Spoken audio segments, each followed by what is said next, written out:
passage of Scripture to remind us of a few things.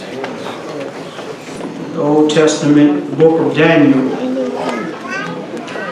Get to Daniel, we'll go to chapter number 6.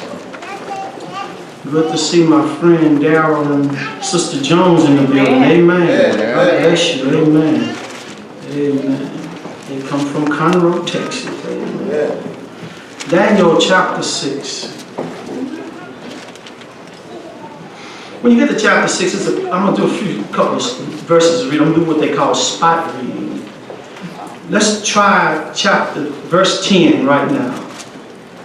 Daniel chapter 6 verse 10 says, "Now when Daniel knew that the writing was signed, he went into his house, and his windows being open, his chamber toward Jerusalem, he kneeled upon his knees 3 times a day and prayed and gave thanks before his God, as he did aforetime." Then verse 14 says, "Then the king, when he heard these words, he was sore displeased with himself, and had set his heart on Daniel to deliver him, and he labored till the going down of the sun to deliver him." And then finally, just travel to the last verse, that's the 28th verse. It says, "So this Daniel prospered in the reign of Darius and the reign of Cyrus the Persian." I want to talk about this morning, hold what you got. Make me see. Look at somebody and say, hold what you got. Amen. Thank you, Urshas. God bless you. This text is very much well-known, travel text, but it reminds us that we serve a God that appreciates our devotion toward Him. We serve a God that is pleased when we devote ourselves to Him. You know, this story is talking about Daniel. He is now in captivity. And he's been in the captivity for quite some time. At the time when this takes place, he's no longer a young man, but rather theologians believe Daniel is around about 80 years old. So he has seen some things. He's been through some things. He witnessed some things in captivity. But Daniel has a unique relationship with God, because even though they were in captivity for disobedience, Daniel still recognized who God was. He recognized that even though it was their fault as a people because of their disobedience, and it was their fault that they are now in captivity. They've been passed from the Babylonians, and now the Medes and the Persians are over them now. But yet still, with all the transferring of captivity, Daniel never lost sight of who God is. And I want to tell somebody this morning by way of reminder, it's easy to let difficulties cause you to lose sight. Am I talking to anybody in here? Of God is, who God is. Oh, you come to church. Oh, you acknowledge who He is from a biblical standpoint. But every now and then, if you're not careful, your way can be blocked because of difficulty. There's things that happen to us that challenges us, that try our faith, that even sometimes is self-inflicted. But then we need to understand that no trial, no difficulty, no anything, it may block our view of God, but it never blocks God's view of us. And that's some good stuff right there, because even in our difficulty, God is still who He is. Kings will come, kings will go, but the King we serve is always on the throne. And so as this story takes shape, we do realize now there's been a transforming of power. the Medes have snuck in and have destroyed the Babylonians. Darius the Mede is now the king. He starts reforming this kingdom, and one of the first things he puts Daniel and 3 other men in charge of all of his financial responsibilities. He's empowered them. But of those 3 men who was over everything, he places Daniel over them. And now here's the problem. The problem is that these men who Daniel is over, they've been dealing with Daniel for quite some time. Because Daniel not only has found favor with Darius, but Daniel found favor with Nebuchadnezzar, Belshazzar as well. They have seen how this Daniel, this Jew, this captive who's not on their level, how God has showed favor to him and moved them up. This is what you got to understand. Be careful what you say about folk. Be careful how you treat folk, because God knows how to elevate. Am I talking here? God knows how to elevate people. And the very people who you think ought to get it, they may not get it. But the very person you think won't get it, God will lift them up and he'll set them right before your face. David didn't have the qualifications of them, but Daniel had a God that showed him favor. And I want to encourage somebody here today. You may not fit the eye test of somebody. You may not fit the bill. But if you serve God, God can lift you up. And he can set you on a rock in front of those who think you'll never be anything. And they'll end up asking you, how can I help you? But, Sister Groves, this didn't happen because of who Daniel is. This happened because of who God is. And God appreciated Daniel's devotion down throughout the years. It never changed with Daniel. Things changed all around him. But Daniel continued steadfastly devoted to God. And so now, these men have developed an envious, jealous plot against Daniel. Why? Because it's obvious that they wanted something that Daniel had. But you got to be careful that you want something what somebody has. Because you never know what they had to go through to get what they got. And you want to be like somebody, you better check their record before you want to be like them. Because you never know what a person had to go through in order to be where they are right now. I want to be like somebody, but you better understand somebody may have to go through some sicknesses and some trials. Come on now. You got to understand that. Be happy who you are. God made me who I am. And don't try to be like somebody else, but let God work through you so you can be who God wants you to be. This type of mentality led to jealousy, led to envy, and they decided to plot a plot to get rid of Daniel. Can I tell you something? Just because you're devoted to God does not exempt you from difficulty. Devotion to God actually alarms the enemy. Am I talking to anybody? That you are armed and extremely dangerous to his program. Because the more you are devoted to God, the most likely folk will see your devotion. They're going to want to ask, what manner of person am I dealing with? You see it on your job. Some of y'all on your job, if you're walking with God in the right way, you got folk that can't stand you. They talk about you. They try to make stuff up on you. They try to bring your name down. Same thing happens right here. They plot a plot. But they realized that everything they tried, they could not find a fault with Daniel. Why? Because Daniel, his devotion was not just behind closed doors, but he walked the walk. He allowed God's devotion to rule his life. And I'll tell you right now, the word of God is so powerful. If you continue to use it and dwell in it and meditate on it, you'll find yourself walking in it. The word, you can't play with fire and don't get burned. Help me somebody. And the word of God, if you mess around and stay devoted to the word of God, you'll find a change is coming in your life. Anybody in here, have you ever looked at yourself and say, I ain't the same person I used to be?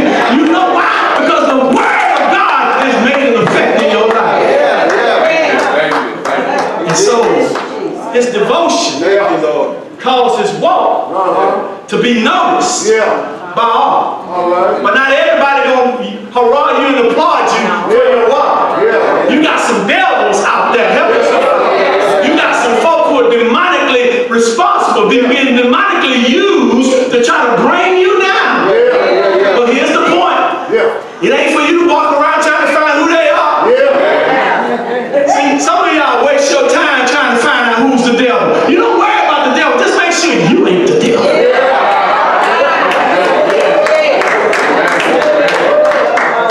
So they plotted. They plotted until they could find something. And then somebody in the group said, I know. We can't find nothing on him. He counts the money right. He distributes the money right.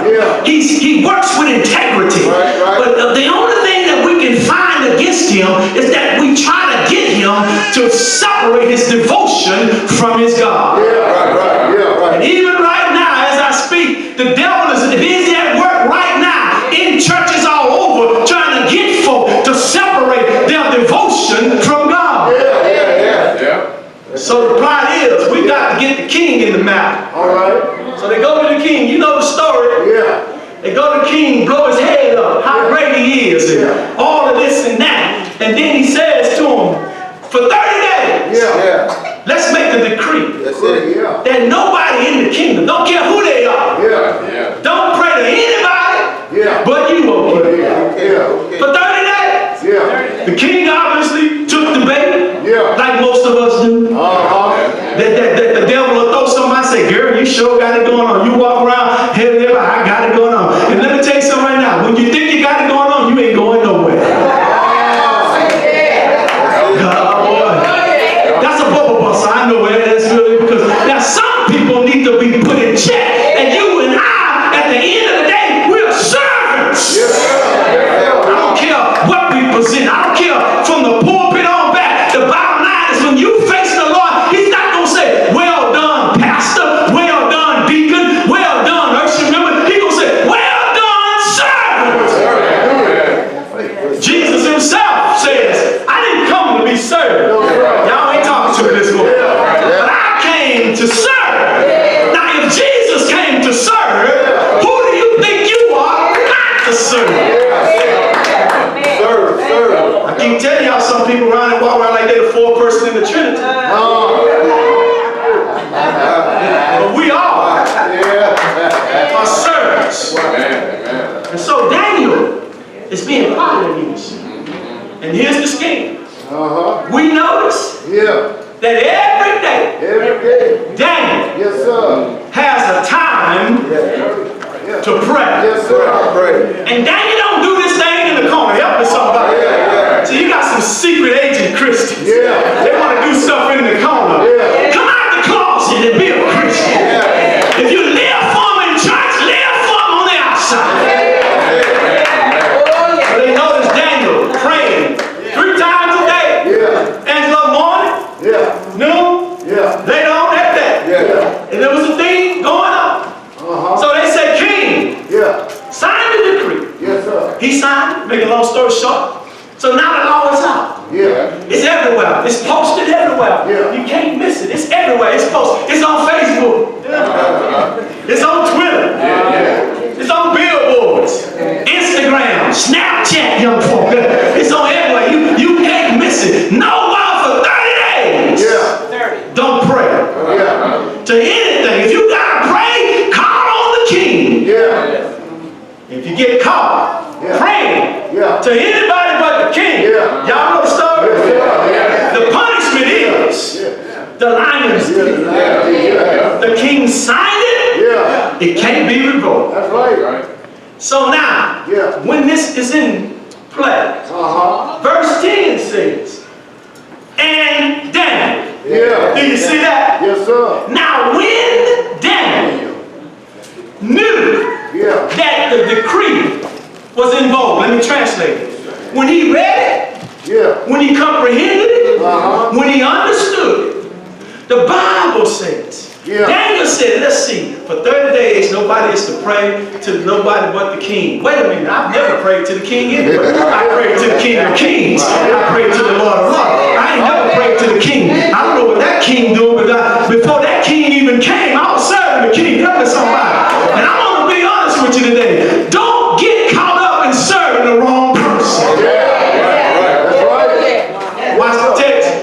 I love this 10th verse. Because it says to me, Daniel's devotion to God was not swayed by difficulty. I need to stop right there, because there's a many of people who name the name of Jesus, and you all right when everything is all right. Help me somebody. You all right when the doctor report is good. Help me somebody. You all right when everything's good, but when difficulty comes, you tend to sway away from your devotion. I can see Daniel read that report, and Daniel must have had a moment where he remembered. He's been my help in ages past, my hope for years to come. Daniel said, the Bible says, he opened up his windows, got on his knees, and prayed 3 times every day. I love the next point. As he did 4 times. In other words, I know what the king said, but I know who my king is. I know what the law says, but I know who the Lord is. And so Daniel prayed as he normally would. Now, don't insult God by getting all prayerful when everything goes wrong.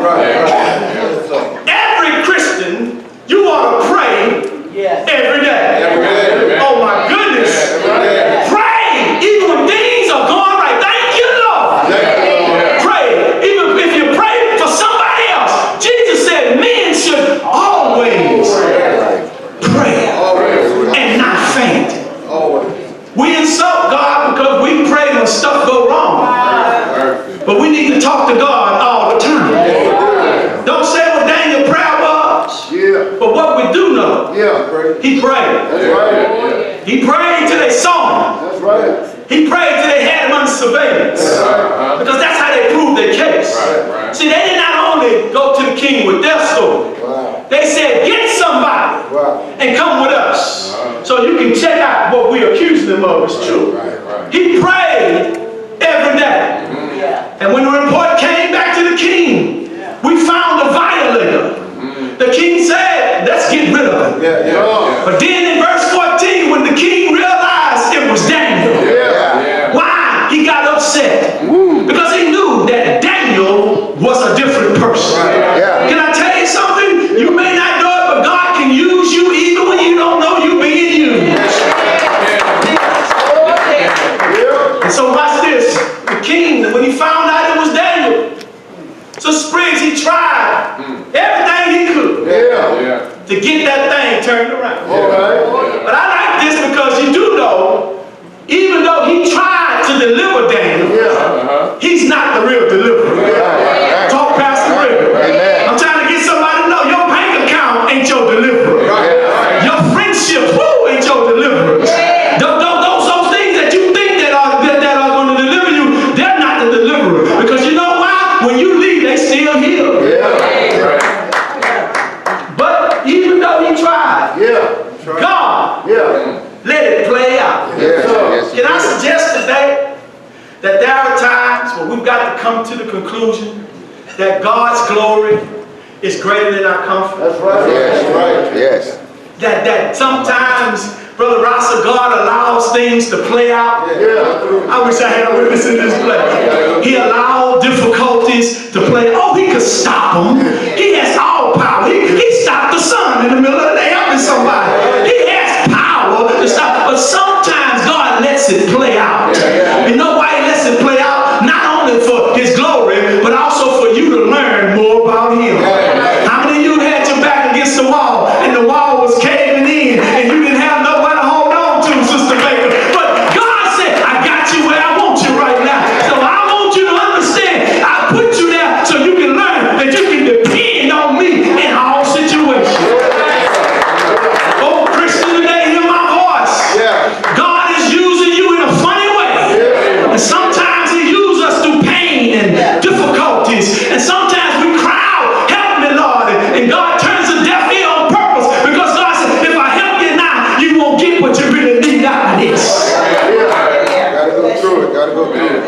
So, Sister Sigler, Daniel has been sentenced to go in the lion's den. Why? He hadn't done anything.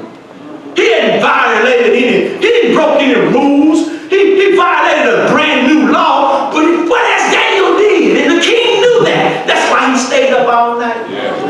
Gotta tell you something. When you mess with God's people, God has a way of messing with you.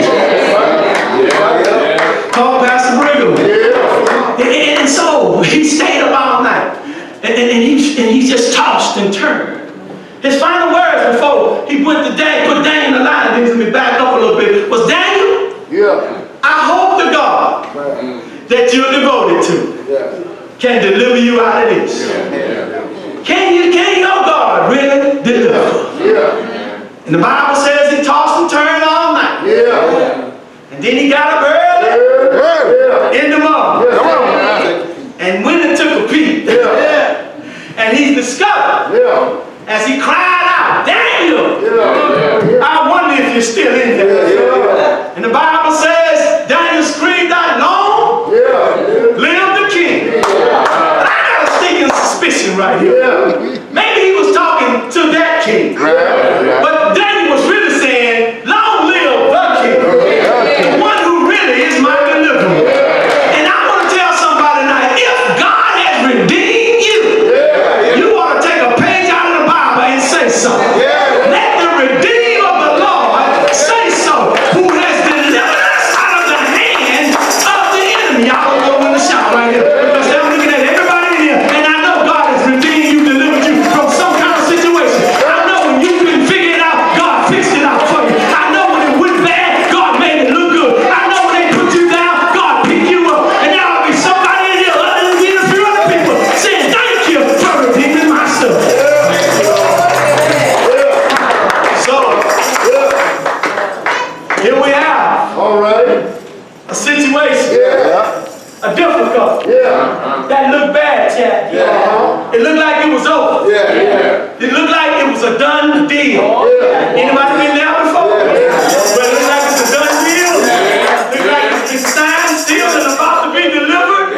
But the deliverer came through for you. The Bible says, when the king discovered that Daniel was alive. I like this part.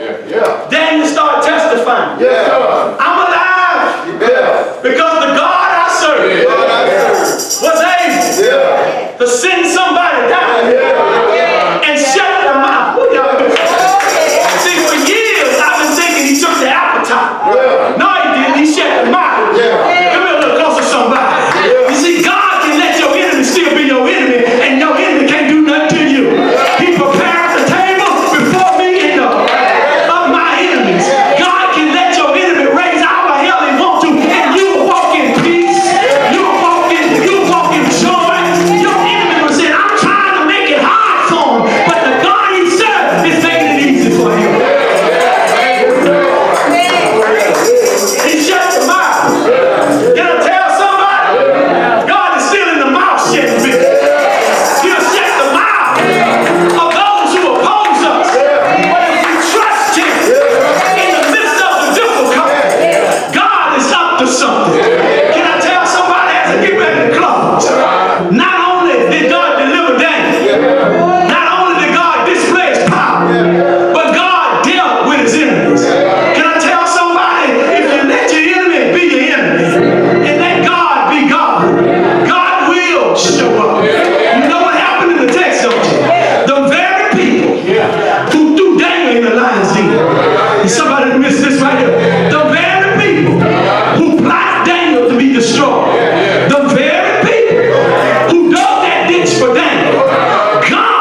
the king issues another decree. Y'all missed it. Let me help you right Come on now. because I shouted when I read this. Yes. The king, The king. the pagan king, Yeah. the unbelieving king. Yes. You do know that even though the king believed that Daniel believed in his God, the king did not believe in Daniel's God. Right. Right. No, he didn't. But somehow, Yeah. and you know what happened? After the king saw this, you see, the king had a moment, and he recognized that the God that Daniel serves is the God that's greater than everybody else. I want to close by telling somebody, troubles, they come on every hand. My way. And there are times we don't understand Right, sometimes. all the blessed ways that God will lead us Yes. to the promised land. But he'll guide us with his eye. And we should follow until we die. And we will understand it better by and by. I don't know about you, but I've had situations where it looked like it was over for me. But I'm glad I'm devoted to a delivering God. I'm glad that God not only gave me a story, but he gave me an example. And every now and then, Pope, when I get upset and discouraged, I have to take a look from the Old Testament and go on to the New Testament. Because of all the men who gave good examples, there was only one somebody that who we need to follow. Daniel was good. Abraham was good. Isaac and Jacob, well, maybe not Jacob, but we're good. But I want to let somebody know there's one somebody. If you walk in his way, he already showed us that he has power, wonder-working power. I'm happy all by myself because I remember when they took him down, he waited 3 days and God raised him up. I'm trying to tell somebody, get in your mind that there is somebody that wants to deliver you. But I want to tell you, hold on to what you got. That's what Daniel did. Even when it got rough, he held on to what he had. And I tell somebody right now, no matter how tough it gets, hold on to what you got. Can I go one more time? It's filled with swift transition. Not on earth for men to say, build your hopes on things eternal. Hold on. Do me a favor, look at somebody and say, hold on to God's unchanging hand. Because God is a deliverer. Won't you give me some praise in this place? Yeah, he is a deliverer. Remember, your devotion don't exempt you from difficulty. But your devotion can lead you to God's deliverance. If you hold on to what you got. God bless you today. God keep you as I pray.